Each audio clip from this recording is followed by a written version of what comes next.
আজ গোসবা ব্লকে মোল্লাখালী অঞ্চলের হেতালবাড়িতে আজও পর্যন্ত কয়েক জায়গায় হলেও আগামী কোটালেও আরো জোয়ার বাড়বে এবং এই কোটালে নদী বাঁধ ভেঙে সেখানে প্রাণহানি থেকে ফসল হানি সমস্ত কিছুই হবে আজকের এই লোনা দলে। আমরা দাবি করছি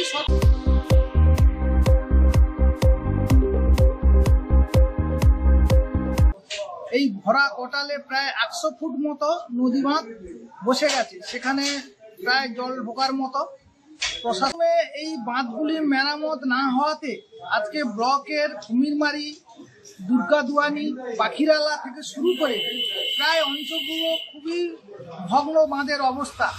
আমরা দীর্ঘদিন ধরে নদী বাঁধ ও জীবন জীবিকা রক্ষা কমিটির পক্ষ থেকে এবং সাধারণ মানুষের পক্ষ থেকে আমরা দাবি করে আসছি যে এই শূন্যবর অঞ্চলে কংক্রিটের নদী বাঁধ অবশ্যই করতে হবে, কিন্তু প্রশাসনিক বা সরকারের গাফিলতি সরকারকে অবিলম্বে কংক্রিটের নদী বাঁধ চাই।